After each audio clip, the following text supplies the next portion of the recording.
Hey guys, how's it going? Kevin Cleary here with a knife video along with Hi. Joel Cleary. We're out here in the bush. It's a beautiful day, so we thought it'd be a good time to make a knife video. Let me pan down here so you can take a look at what we're talking about. Okay, so today's knife is the Lionsteel T5. I'll pop it out of the sheath so you can have a look at it. There you go. I have to say, beautiful, beautiful knife, extremely well put together. Moletta design like many, many Lionsteels. This one is really, really something special. I've got to tell you, Joel especially thinks so. So Joel, tell us what you said when we did the M4 review. Dad, in the last video, the M4 review, Dad said, which knife do you like more, that one or this one? I said that one.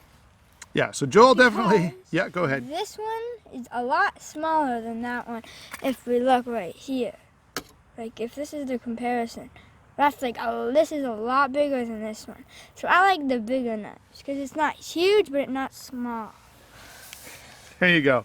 Okay, so Joel clearly is biased toward the T5, and I don't blame him. This is a beautiful looking knife, definitely bigger. Now let me give you a quick rundown on the size here. He's not kidding when he says bigger. 9 7/8 overall is the total length, 5 inches on the blade, 4 7/8 on the handle, 4 inches of grip area. Now in the sheath, this is going to be 11 1/4 inches. So you're going to hang down a little bit, and it's going to weigh in at 14 ounces. Now 14 ounces probably sounds a little bit heavy, especially if you watch a lot of my folding knife videos, but not so bad at all when it's attached to a belt. And I have actually worn this around quite a bit. So normally, you know, I talk a little bit about size, weight, and carry, and this is actually a knife that carries well. There's enough space here in the sheath that it'll move around a little bit and allow you to, you know, sit down or climb a tree or sit in a stand if you were hunting or anything like that pretty comfortably. Let me get this sheath out of the way and we'll talk about this blade a little bit. Sorry about the dirt on it, but as you can see, we're out in the bush and I was using this, so I cleaned it up the best I could, but you're not gonna get it perfect without some kind of cloth or something, and this is the woods, so there's not a cloth around. Anyway, blade here is a really, really nicely done drop point blade, satin finish. It's nylock steel, and this steel has done a great job for me. I've done a bunch of work with this, both at the house and out here in the bush. And I put this through some really miserable, you know, just impossible material. And even in the last little bit, I was using this a bit, and it is razor, razor sharp still. So very happy with the way this steel has been performing. So this is a flat grind, and it's a fairly thick flat grind. So I will say this is going to be a very, very tough blade, and it's certainly designed, you know, to push that side of the envelope. So it's definitely going to be more about toughness than about sliciness, but I have used this a bit in the kitchen. It can cut. Could you use this as your camp knife? Absolutely. You know, you're going to be able to get some stuff cut up with it, but it's just not ideally made for that. You're not going to throw this in a kitchen drawer and try to replace a kitchen knife with it, and it was never really intended to do that. Now, I have laid this edge back a little bit further than it came from factory, and, you know, I like the performance on it now just a little bit better than I did initially. And it's kind of what I believe they intended it to be for, like, doing, like, cutting down things, like cutting this in half, or if you need to do something like that for a fire, or cutting some firewood up. Yep, yeah, definitely, Joel's right. This is a hard use, tactical, or survival type knife. And it's, you know, thick and heavy duty as it should be for that role. Just in case of a zombie invasion. Yeah, there you go. Yeah, good zombie knife, right? Okay, so that's the blade. I'm really like, it doesn't handle apples well, guys, but anything else, it's been really, really good. So I've got to give a lot of credit. Not to mention, it's absolutely gorgeous. And this is a thing. I've showed this to a few of my friends, and when they look at this knife, they're like just totally, totally blown away by it. Moving on to the handle, I gotta say, I like the handle as much as I like the blade. This is really, really something special. In fact, I don't even have any other knives that I can show you that do the same thing. So notice here on the front, it's solid. So this handle is one solid milled piece of micarta, and then they slide the blade in at the back.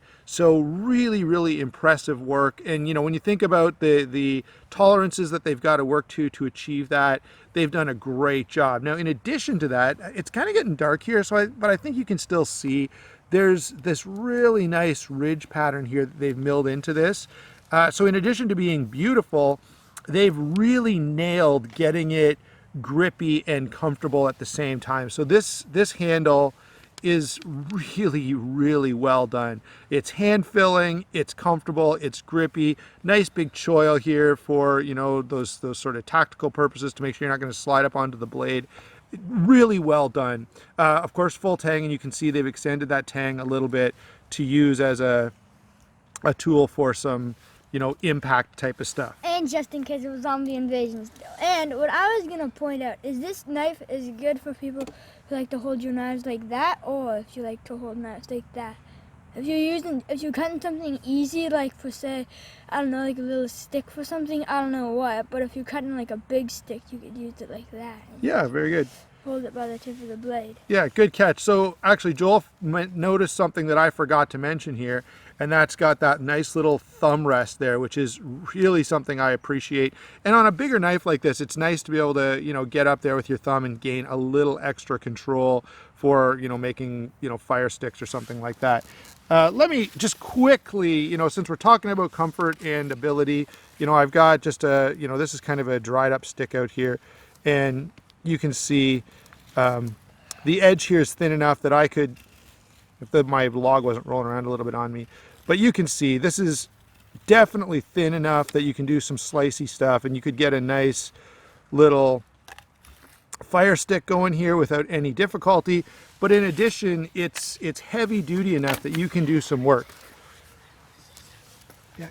Okay, so guys, what I was gonna say is that this knife right here, it's a bit better for like, I don't know, like carving like swords or stuff out of wood for a little boy. But like this, if you're trying to cut something, it doesn't really give you the opportunity to put your thumb on the blade, because I mean it's not really the knife that you'd want to, you know, like put your thumb on here. This is more for like small little things. So this one is a lot better for like cutting heavy duty things.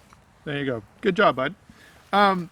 So quickly, since we're out here and I'm talking about this thing being heavy duty, let's do just a little bit of batoning. Let's see, I've got a terrible position for this, but you're gonna have to bear with me. I'll bring this back into frame so you can see what's going on in a second here.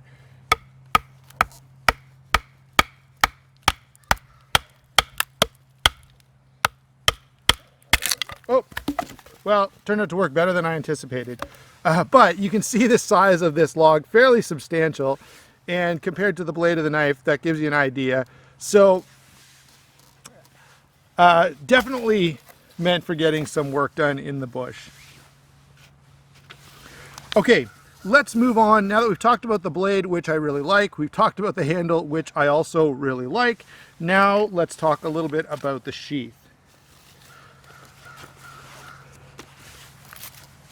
So if you take a look at this, you can see, number one, it's just extremely well put together.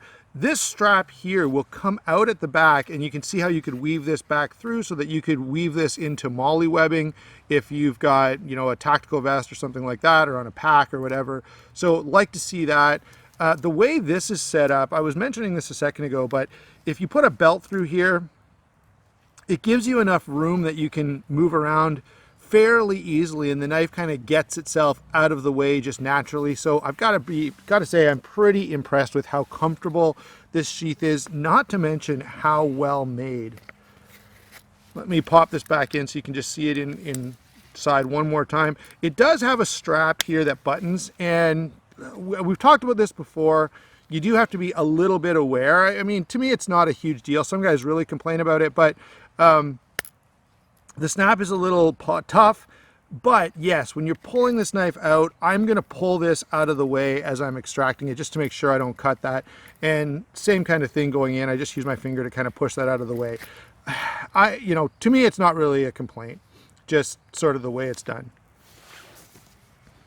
So yeah, Sheath is very, very impressive. It's not an EDC sheath, and you're pretty much stuck carrying it in one configuration. So this is going to be, you know, on the belt carry, set up more for right side. I don't know if Lionsteel has the option to order this for lefties, but just to kind of give you an idea how it's set up. I've carried this around. I found it quite comfortable. So now that we've gotten that out of the way, let's do some comparisons here. I've got a few other knives to compare it to. Joel, do you want to hand me some knives? Okay, so here's definitely a more budget-friendly option. This is the Steel Will Roamer. Not a bad knife at all. You can see the Roamer is a little bit larger, but sort of a similar philosophy. Obviously, the Lionsteel is going to hold an edge better, be a little more robust. If I flip these around this way, you can see that. But if you're looking for something in this size but wanted a budget option, this isn't bad.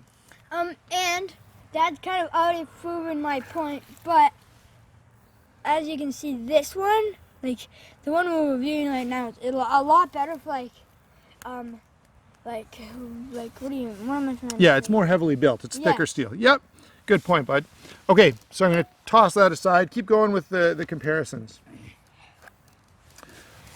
Okay, so this is going to be an interesting comparison. Smaller, but equally as robust. This is the Chris Reeve Knives Nyala in the Insingo blade shape. Very, very attractive.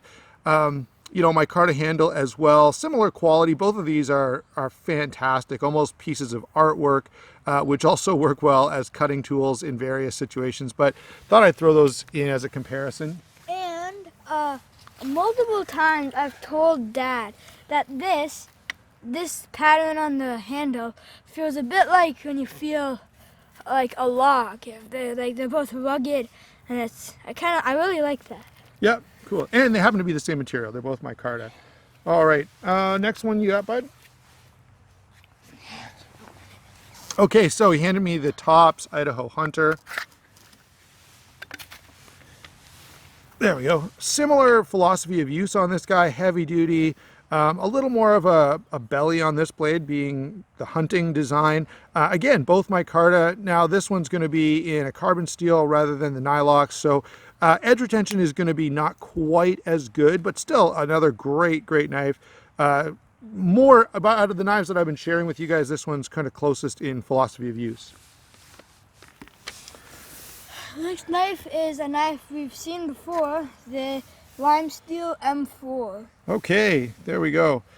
So another one of my favorites. Here's the M4 compared to the T5. You can see the M4 is quite a bit smaller, but a very robust build. Not as perhaps tactical as this. More designed for bushcraft or survival type stuff. And Lionsteel does have another knife larger than this yet. I think the T7 is what it's called, and perhaps that would be a bit more of a chopper style. So let's get the M4 out of the way. Now this is a Morta Edorus, and I've got to say something about Morta Edorus. This is the companion. Yeah, Morta Edorus. No, more a companion. More companions. So like more companions and more Edorus are like, I really like some. I have a Morta Edorus knife and hoping to get a Morta companion knife. So let's make it happen. So yeah, so here this is compared to the Mora Companion. Most of you are familiar with this. Obviously, these are not in the same category, but because the Mora is so familiar, I thought it'd be worth bringing it in for comparison. Let's go ahead and bring in one other Mora while we're at it. Thanks, bud. Okay, so this is the Bushcraft Black. Again, very common knife, much more budget friendly, but because everyone's familiar with it, I thought I'd let you see it. I really like, and again, I really like Moras. Like I like the Mora Edoruses, Mora. I like all the Moras basically. I like the Moras. They're good. There you go. Okay, guys. So those are the comparisons I've got for you. To finish off, what is overall, guys? I'm pretty impressed. If you can't tell that by now, I can highly recommend this knife. The only little hiccup I would say is I did, as I mentioned, lay this edge back just a little bit. Now you don't have to do that, but it just gives it a little better slicing performance. You can, it still works fine in its, with factory edge. If you're not comfortable with changing it, it'll do the job for you. But I do like the performance on it just a little bit more, having changed that edge angle a little bit. Overall, yeah, easy to recommend this. Even though it's quite expensive, I think it's definitely worth it. It's going to last forever. This is the kind of thing you pass on to your kids. It's that well built. So thanks for watching. Don't forget to like and subscribe. Don't forget to use the links down in the comments. This came from Justin over at White Mountain Knives. So use my discount code and go over there. And I don't know what he's got in stock. It seems like if I say go over there, he won't have it. So maybe I won't say it, and then he may still have some in stock. Well, we'll see you in the next one. Thanks, guys. Bye.